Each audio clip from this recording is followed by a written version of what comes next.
सभी को जोहार। जय जोहार, जय आदिवासी, जय भील प्रदेश। अपनी बातों को शुरू करने से पहले मैं अपने सभी पुरखों को नमन करना चाहूंगी, चूंकि उन्होंने मुझे दूसरा जन्म दिया है। चूंकि पहला जन्म में मुझ पे आदिवासियों के जल जंगल जमीन बचाने के एवज में केस लगा था और 1 साल 13 दिन में जेल में भी रही थी।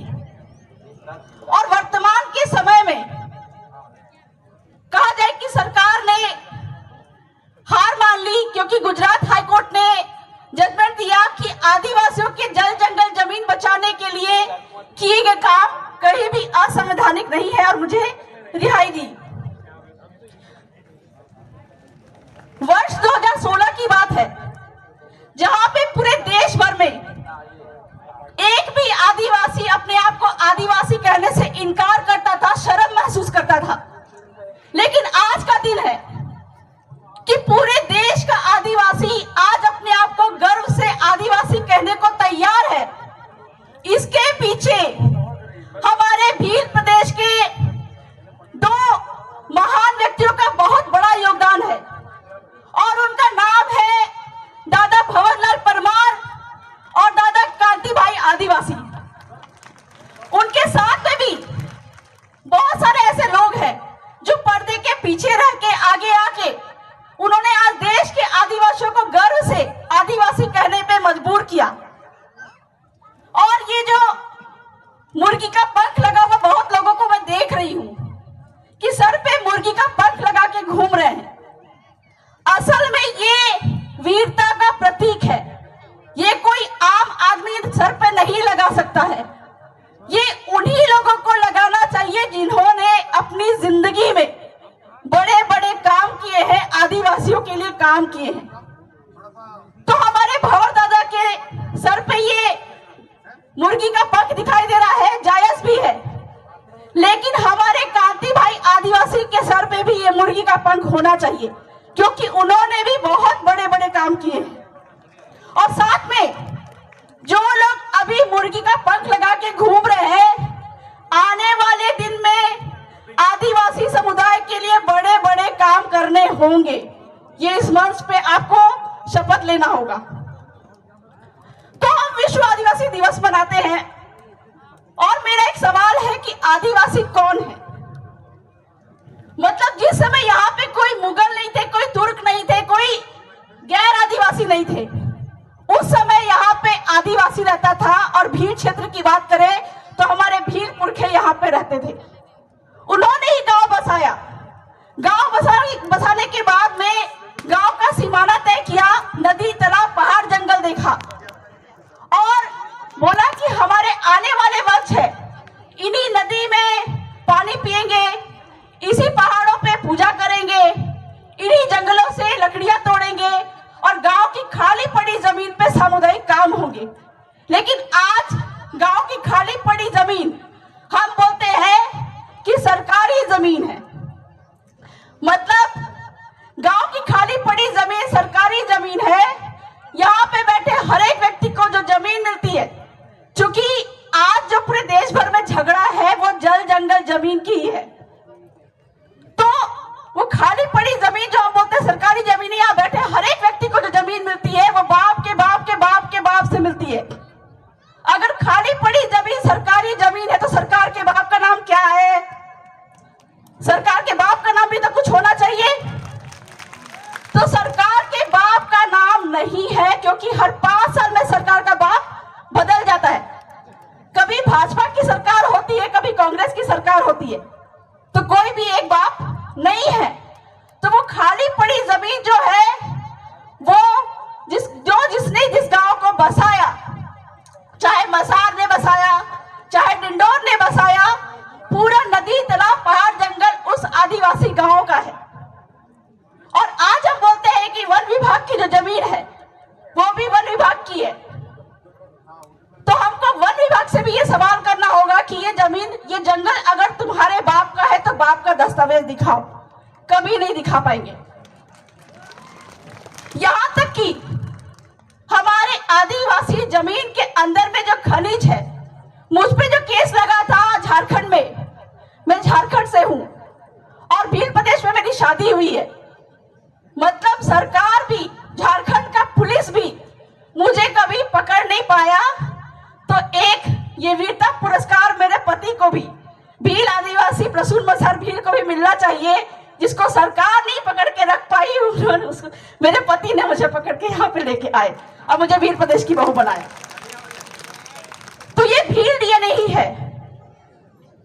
तो मुझ पे केस लगा झारखंड में, क्योंकि झारखंड के अंदर में वहां पे खूंटी जिले में 10 लाख टन सोना था। तो हमने उन्हें ये बताया, कानूनी जानकारी दी, क्योंकि अभी एलएलबी की पढ़ाई भी कंप्लीट कर चुकी हूं और मैं अब वकील हूं। तो मैंने उनको जानकारी दी, हमने उनको जानकारी दी कि वो 10 लाख टन सोना आदिवासियों का है, जो कि सुप्रीम कोर्ट कहता है, जिसकी जमीन उसका खनिज। और वो 10 लाख टन सोना इतना है जितना संयुक्त राष्ट्र संघ अमेरिका के पास में भी नहीं है। 46 लाख टन सोना सिंगरौली मध्य प्रदेश में है। लेकिन आज वहां पे भी वन विभाग के नाम पे आदिवासियों की जमीन लूटने के फिराक में है, गोंड आदिवासियों की। और उससे भी ज्यादा 11 करोड़ टन सोना भील आदिवासियों की जमीन पे है, बांसवाड़ा में। मतलब जिसकी जमीन उसका खनिज। अगर भील आदिवासी वो खनिज सोना अगर निकाल ले तो यहाँ बैठे एक एक आदिवासी के पास में एक एक हेलीकॉप्टर होगा, इतना पैसा है। तो आज हम जो बोलते हैं कि आदिवासी इस देश का मालिक है, ये मैं नहीं बोल रही हूं, सुप्रीम कोर्ट बोल रहा है 5 जनवरी 2011 के जजमेंट में, जो कि भील आदिवासियों पे आया था, कि 8% आदिवासी इस देश का असली मालिक है।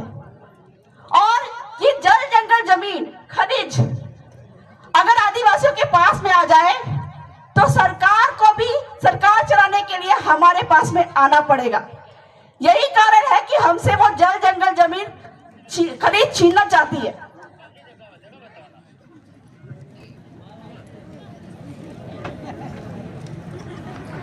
जमीन खनिज छीनना चाहती है। यही कारण है कि यूएनओ में वो रिप्रेजेंट करके आती है, बोल के आती है कि भारत देश में एक भी आदिवासी नहीं है, ताकि जो पूंजीपति अडानी अंबानी हमारी सारी जमीन को ले सके, खनिज से सोना निकाल सके जमीन से। और इसीलिए पूरे विश्व के सामने हम आज के दिन में 9 अगस्त के दिन हम उनको प्रूव करते हैं कि हम इस देश के असली मालिक हैं और भारत में भी आदिवासी रहते हैं। और आदिवासी का स्टेटस हटाने के लिए वो लगातार जारी है। इस कारण से हमको अलग अलग धर्मों में डाल रही है। जैसे कि हमारे दादा कहा करते थे कि आदिवासी हिंदू नहीं है और हम पे हिंदू मैरिज एक्ट लागू नहीं होता है। लेकिन कुछ लोग हैं, भाजपा की सरकार है, वो बार बार ये कहती रही कि आदिवासी हिंदू है ताकि आदिवासियों से जल जंगल जमीन आसानी से छीना जा सके। मैं आपको इस मंच के माध्यम से बताना चाहूंगी कि भाजपा के नेता पे हमने केस लगाया तलाक का। मतलब आदिवासियों पे हिंदू मैरिज एक्ट के तहत तलाक का केस नहीं लगता है, लेकिन भाजपा नेता पे हिंदू मैरिज एक्ट के तहत केस लगाया और उनको हिंदू मैरिज एक्ट के तहत वहां पे कोर्ट में तलाक देना पड़ा। तो ये ताकत है आदिवासियों के पास में। दूसरी बात है कि 1167 जहां लोग बोलते थे कि नगर पालिका नगर निगम, आप जो बोलते हैं ये विचारधारा बोलती है नगर पालिका नगर निगम, हम बोलते थे कि असंवैधानिक है, मानते नहीं थे। लेकिन पूरे के पूरे 9 नगर पालिका को न्यायालय के माध्यम से हमने खारिज करवाया। और आरक्षण की बात करें, 1167 पद के लिए जो काकरी डोंगरी हत्याकांड हुआ था उसके नाम पे भी हम सुप्रीम कोर्ट गए। लेकिन चूंकि पिछले समय में कुछ नेताओं ने, भाजपा कांग्रेस के नेताओं ने लगातार काम करके और आदिवासियों को दिग्भ्रमित करके समय निकाल दिया, न्यायालय ने फिर से कहा है कि आप 1167 पद के लिए दोबारा फ्रेश पिटीशन लेके आइए, हम उस पर सुनवाई करेंगे। तो ये विचारधारा है जो कि आपको जल जंगल जमीन खनिज बचाने के लिए, आदिवासी का अस्तित्व याद दिलाने के लिए और यूएनओ में पेश करने के लिए, ये बताने के लिए इस विचारधारा ने काम किया है कि भारत देश के जो 8% आदिवासी है वही इस देश के असली मालिक है। तो अंत में मैं यही कहना चाहती हूँ कि आने वाले दिन में हम ये बात कहा करते थे कि आईपीसी सीआरपीसी आदिवासियों पे लागू नहीं होती है, और जैसे कि भाजपा कांग्रेस के नेता कहते हैं कि तुम 5वीं अनुसूची की बात करते हो, यानी कि 5वीं बात को नौकरी देने की बात करते हो। एक एक बात, उनकी सारी बातों को हमने झुठलाया है।